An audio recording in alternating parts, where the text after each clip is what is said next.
Hello friends, कैसे आप सभी। चलिए आज के सेशन में हम लोग जो बात करने वाले हैं वो बात करने वाले हैं फार्मेसी एक्ट 1948 के बारे में। जी हाँ, हम लोग बात करने वाले हैं फार्मेसी एक्ट 1948। तो क्या क्या चीज़ें इसमें पूछी जाती हैं वो थोड़ा सा भी हम लोग समझेंगे। बाकी और भी पर्सपेक्टिव से भी थोड़ा देखने की कोशिश करेंगे कि फार्मासिस्ट एग्जामिनेशन के लिए क्या क्या क्वेश्चंस बनते हैं, जीपैट एग्जामिनेशन के लिए क्या क्या क्वेश्चन बनते हैं, what is going to be the level for the drug inspector examination. So from starting from the basics will go for the higher level. ठीक है, चलिए तो सबसे पहले हम लोग देख लेते हैं फार्मेसी एक्ट 1948। लो जी, पहला सवाल आपके लिए यहीं से आ गया कि pharmacy act has came in which year. चार ऑप्शन दिए रहेंगे and you have to give the answer, that is 1948। I would suggest कि एक पन्ने पे सारे एक्ट लिख लीजिए, कौन से किस ईयर में आए थे। एक से दो क्वेश्चन यहाँ से आते ही आते हैं, इसलिए प्लीज लिख लीजिए। ठीक है, चलिए फार्मेसी एक्ट। अब देखिए ये थोड़ा सा जो आपको बिल्डिंग दिख रही होगी, ये फार्मेसी काउंसिल ऑफ इंडिया, यही लगे हाथ में आपको बता देता हूँ। अगर कुछ देखिए, कुछ भी इमेज में अगर कुछ है एक्स्ट्रा तो वो जान लेना चाहिए हमारे पर्सपेक्टिव से। एक एक क्यूरियस स्टूडेंट की तरह हमें समझना चाहिए कि क्या करिए। जैसे देखो लिखा हुआ है फार्मेसी काउंसिल ऑफ इंडिया, यहाँ पर एक बॉडी लिखा हुआ, वो बॉडी लिखा हुआ स्टैट्यूटरी बॉडी। ठीक है, एक होता है कॉन्स्टिट्यूशनल बॉडी, कॉन्स्टिट्यूशनल बॉडी। ठीक है, कॉन्स्टिट्यूशनल समझ लीजिए पहले।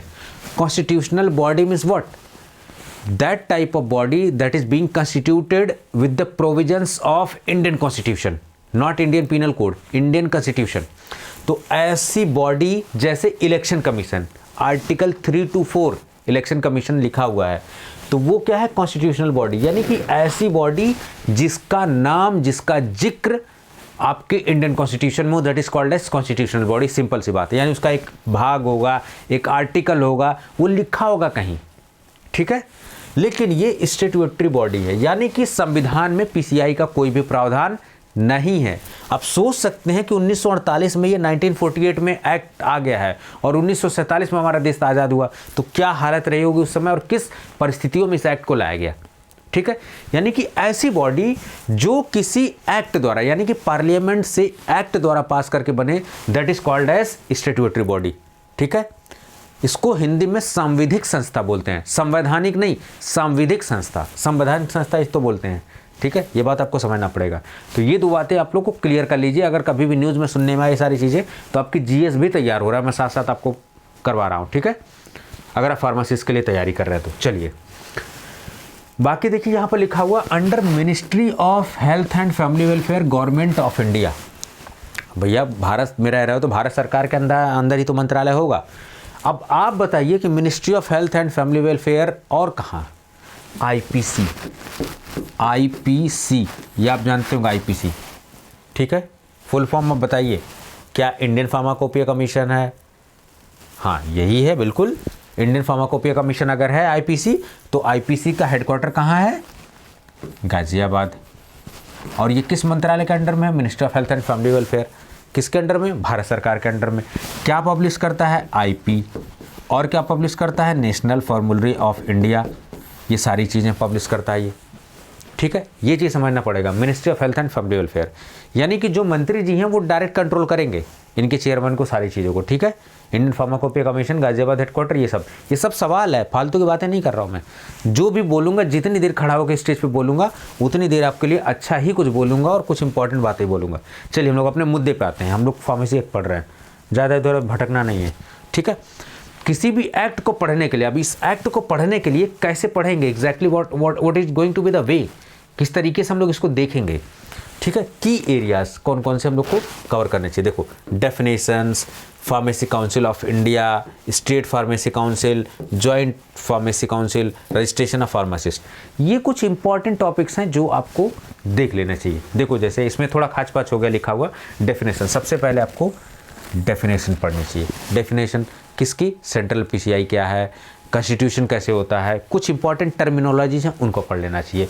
फार्मेसी काउंसिल ऑफ इंडिया है क्या, कैसे इसका गठन होता है, इसका कॉन्स्टिट्यूशन कैसे होता है, ठीक है, वो सारी चीज़ें। ज्वाइंट स्टेट फार्मेसी काउंसिल किसे कहते हैं, और भैया फार्मासिस्ट, आप जैसे हमारे जैसे फार्मासिस्टों का रजिस्ट्रेशन कैसे होगा। अगर कितनी भी पढ़ाई कर लो, अगर रजिस्ट्रेशन नहीं हुआ तो फर्जी फार्मासिस्ट ही माने जाओगे, ये बात जान लो, अच्छे से समझ लो, फर्जी फार्मासिस्ट माने जाओगे आप जब तक आप रजिस्टर्ड नहीं होगे तो, ठीक है। तो रजिस्ट्रेशन कराना बहुत ज़रूरी है। चलिए अब जरा हम लोग समझते हैं अबाउट फार्मेसी एक्ट 1948 इसके बारे में, ठीक है। देखो, एक होता है ईयर ऑफ पासिंग, थोड़ा सा बैकग्राउंड, थोड़ा सा वार्म अप जरूरी है, अदरवाइज ना ऐसे धुआंधार फैक्ट की बारिश हो जाएगी, कुछ समझ में नहीं आएगा। ईयर ऑफ पासिंग और ईयर ऑफ इन्फोर्समेंट, ये समझना जरूरी है। दोनों अलग अलग बातें हैं, लेकिन दोनों अलग भी हो सकता है, दोनों सेम भी हो सकता है। जैसे डीएनसी एक्ट कब लागू हुआ, कब पास हुआ, 40 में। उसका रूल कब आया, 1945 में, ठीक है। जैसे ये फार्मेसी एक्ट 48 है। तो इस तरीके से डेट थोड़ी चेंज हो सकती है, इन डेट को थोड़ा समझना पड़ेगा। क्वेश्चन में क्या ईयर ऑफ पासिंग पारित होने का पूछा गया कि लागू होने का पूछा गया, इन्फोर्समेंट, ये बात आपको समझना पड़ेगा, ठीक है। तो कब ये फोर्स हुआ, 4 मार्च 1948 को, यानी कि इन्फोर्समेंट और पासिंग ईयर सेम है। इसका सिंपल सा कहने का मतलब है ये extended to whole of India. अब देखिए, जो लोग पहले से कोर्स लॉन्च किए होंगे, रटाया extend to whole of India except Jammu and Kashmir, लेकिन you are getting the updated lectures. तो यहाँ आपको बता दूं कि आर्टिकल 370 खत्म, 35A खत्म, लगे हाथ बता दूं, ये आपके काम का बहुत ज़्यादा नहीं, लेकिन फिर भी जानकारी होनी चाहिए ना ग्रुप के। आर्टिकल 370 जम्मू एंड कश्मीर को स्पेशल स्टेटस देता है, ठीक है। वहाँ का एक झंडा होगा, कॉन्स्टिट्यूशन होगा, थोड़ा सा स्वायत्तता होगी, सारी चीज़ें। 35A जो है वो डिफाइन करता है कि वहाँ के नागरिक कौन होंगे, कौन प्रॉपर्टी का हकदार होगा। अगर वहाँ की महिला किसी बाहरी से शादी कर लेती है तो फिर क्या, उसकी प्रॉपर्टी से बेदखल कर दिया जाएगा। लेकिन अब कुछ नहीं है, अब जाके लोग आराम से प्लॉट उलट ले रहे हैं। बाहर की MR ग्रुप जो है, UAE की कंपनी आके वहाँ बहुत बड़ा मॉल बना रही है, एकदम दुबई मॉल की तरह MR ग्रुप, ठीक है। तो इतना ये जम्मू कश्मीर के लोगों के लिए बहुत बड़ी अच्छी बात है, ये गुड न्यूज़ है ये, ठीक है। डेवलपमेंट आपका पहले भी था और अब तेज़ी से हो रहा है, सरकार काफ़ी काम कर रही है। तो ये जो एक्ट है कई चैप्टर में, अब देखो ये जो कॉन्स्टिट्यूशन होता है ना, एक मोटी सी किताब, जिसमें आपको थोड़ा सा एक समझाता हूँ। मान लो जैसे ये NK जैन साहब की बुक है ये, जिससे मैं पढ़ा रहा था अभी आपको। तो ये कॉन्स्टिट्यूशन है, तो अब मुझे ढूंढना होगा फार्मेसी एक्ट कहाँ लिखा होगा, तो मैं देखूंगा ना किस चैप्टर में किस पन्ने में लिखा हुआ है। तो इसको डिवाइड किया गया ताकि ढूंढ लें, देख लें, ठीक है। IPC भी उसी तरीके से लिखी गई है, उसी तरीके से इंडियन कॉन्स्टिट्यूशन भी लिखा गया है। तो चैप्टर और सेक्शन में ये आपसे नहीं पूछा जाएगा, ये पूछा जाएगा 1948, ठीक है। अमेंडमेंट कहाँ कहाँ एक्सटेंड होता है, पूरे इंडिया में ऑप्शन लिखा रहेगा, ठीक है। पूछा जा सकता है, जनरली ये नहीं पूछा जाता, ये पूछा जाता 1948, ठीक है।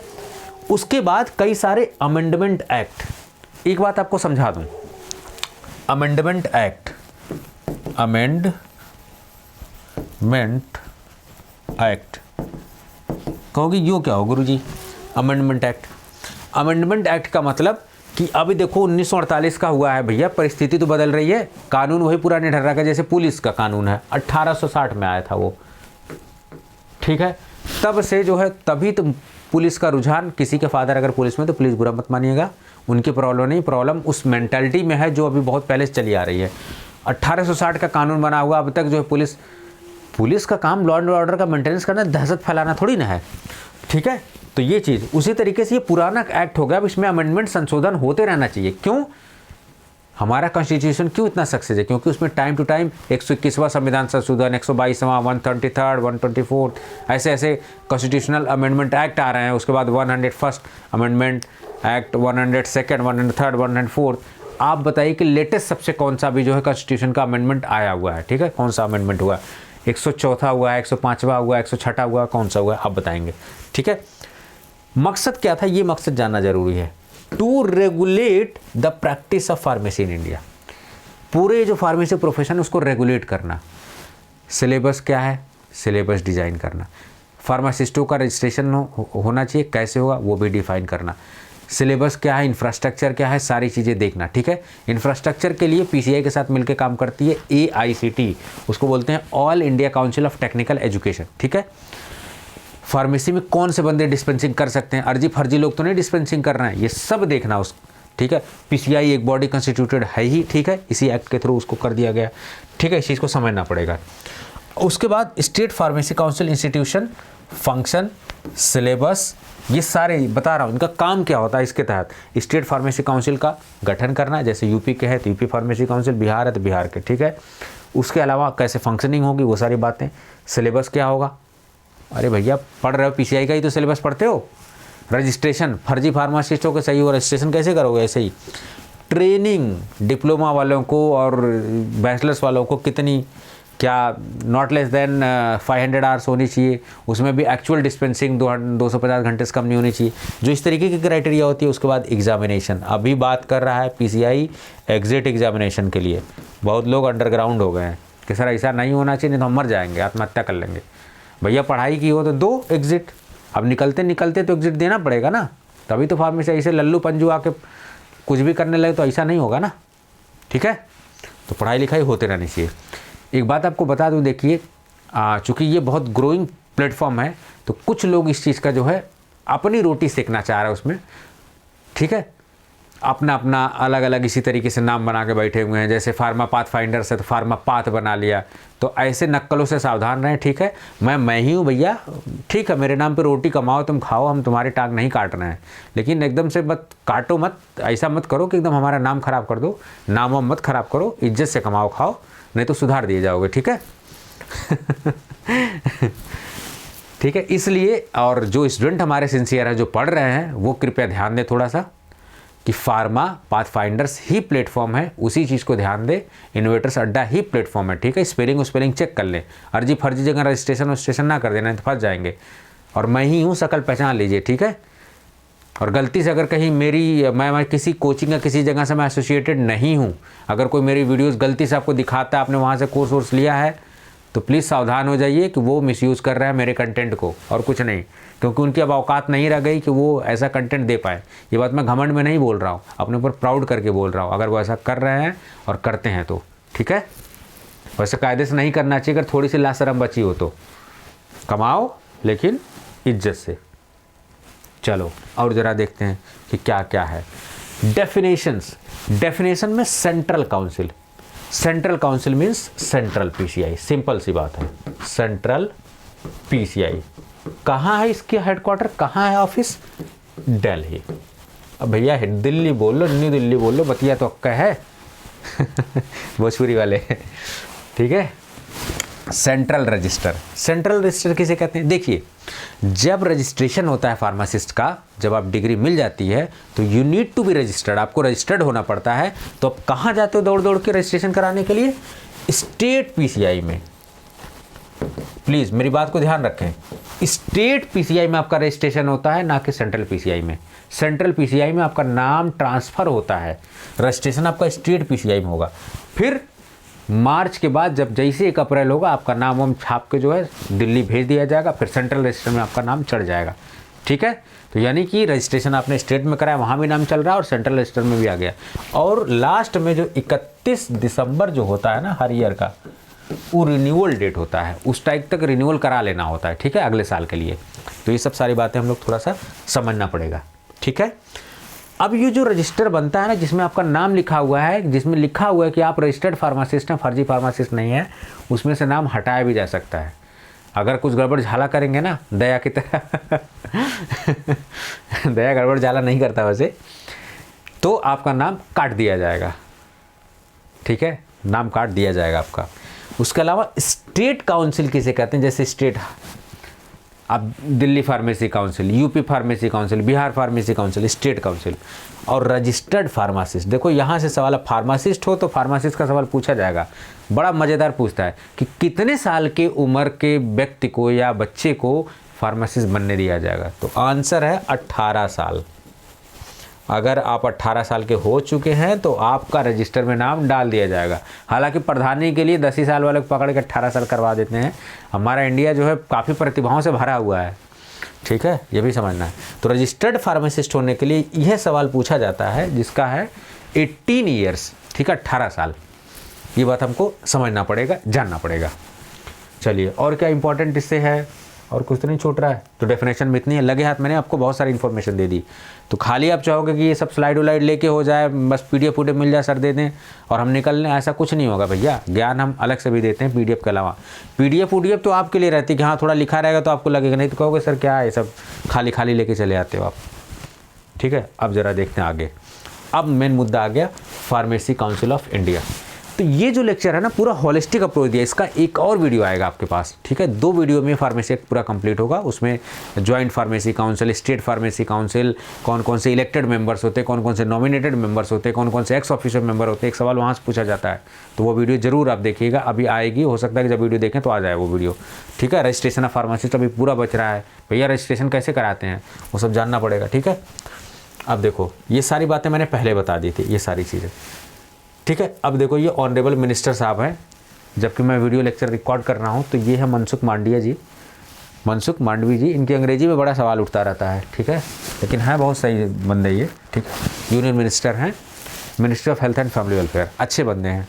ठीक है, ये सेंट्रल PCI है, देख लीजिए थोड़ा सा, दिल्ली में जाए तो पहचान लें, पता लगा इग्नोर मार दिया देख के, गजब बेइज्जती हो गई। अब ज़रा समझते हैं, और तो ख़त्म हो गया यार, अब क्या समझें। तो चलिए ठीक है, फिर उसके बाद दूसरे लेक्चर में हम लोग देखेंगे। ख़त्म हो गया तो so thank you for watching. आपका दिन शुभ हो, मज़े से पढ़ाई करते रहे, एकदम इन्जॉय करिए। जब तक पढ़ाई को इन्जॉय नहीं करेंगे ना तो मज़ा नहीं आएगा। पढ़ाई को इन्जॉय करिए, इससे पहले कि ज़िंदगी आपका मज़ा ले, आप ज़िंदगी के मज़े लीजिए। ठीक है, इन्हीं बातों के साथ, इसी मैसेज के साथ चलता हूँ मैं। अपना ध्यान रखिए, पढ़ाई करते रहिए। नमस्कार।